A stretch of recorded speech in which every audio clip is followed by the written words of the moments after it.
and welcome to the Intel Brief. Today is Tuesday, 25 March. I'm your host Daniel, and today we'll be covering Trump's team's use of Signal, Trump's plan for 25% tariffs on any country that buys Venezuelan oil, and a Japan court orders the Unification Church to be dissolved.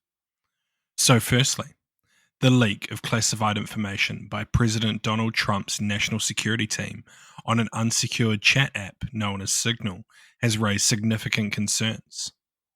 The Atlantic editor-in-chief, Jeffrey Goldberg, reported being accidentally included into the group chat, where he saw details of imminent American airstrikes on Houthi rebels in Yemen. The White House confirmed the authenticity of the messages. Despite Signal's reputation for security, experts warn that using it for sensitive communications is still risky, especially given efforts by state-based hackers to compromise the platform.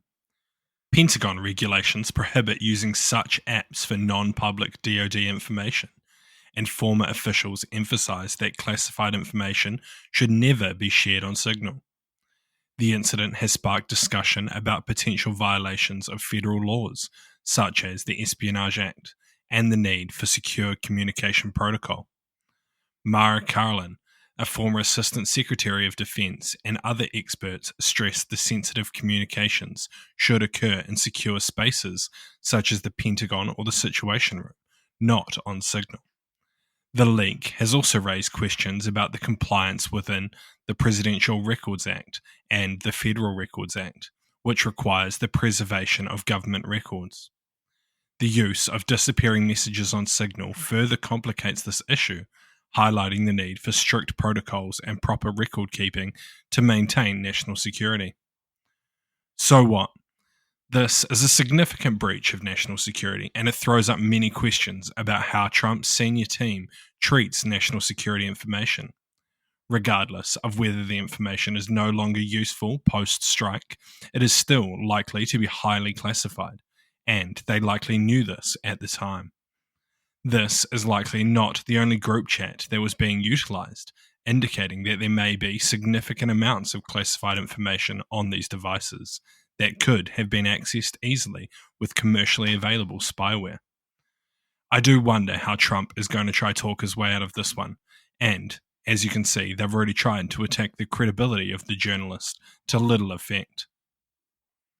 And next, President Donald Trump announced that the US will impose a 25% tariff on all imports from countries that purchase oil or gas from Venezuela, starting from April 2nd. He also stated that Venezuela itself will face a secondary tariff due to its alleged support of a Tren de Agua gang, which he claims is sending gang members to the US, though this claim lacks evidence.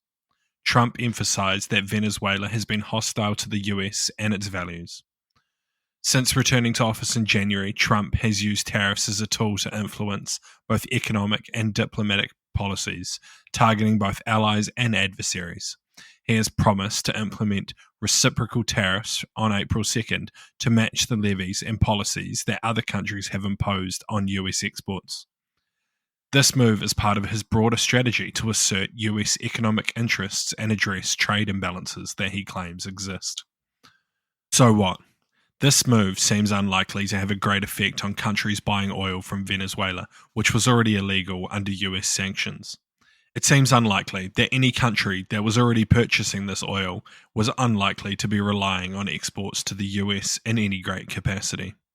Though it is possible that countries such as China may look to import some of this oil at a reduced rate, putting the US in a tight spot, or if they will ramp up their trade war with China.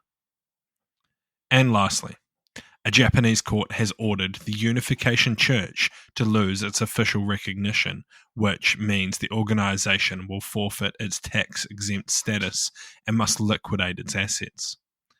This ruling follows an investigation into the 2022 assassination of former Prime Minister Shinzo Abe. He was killed by a man reported to be angered by the church's connections to Abe's Liberal Democratic Party and the financial difficulties it had brought on his family. The church, officially known as the Family Federation for World Peace and Unification, has condemned the decision as a misinterpretation of the law, and it plans to appeal. The Unification Church was founded in South Korea and gained legal status in Japan in 1968 thanks to support from Abe's grandfather, who was also a former prime minister. In 2023, the Japanese Education Ministry requested the church's dissolution, citing manipulative fundraising and recruitment practices that harmed followers and their families. This marks the first time a religious group in Japan has faced such orders, highlighting the challenges of regulating religious activities due to Japan's history of wartime oppression of personal freedoms. So what? This is some conspiracy level shit that doesn't normally make high level news. While I don't know much about the church or its practices, it seems likely that this will not end here, and they'll likely fight the ban in court. With such powerful supporters, it is possible that this court battle could last years, possibly leading to further exposure of their practices. Seems like a pretty interesting story that's worth keeping an eye on. Thank you for tuning in to the Intel Brief, your daily update on global geopolitics, brought to you by HM Intelligence.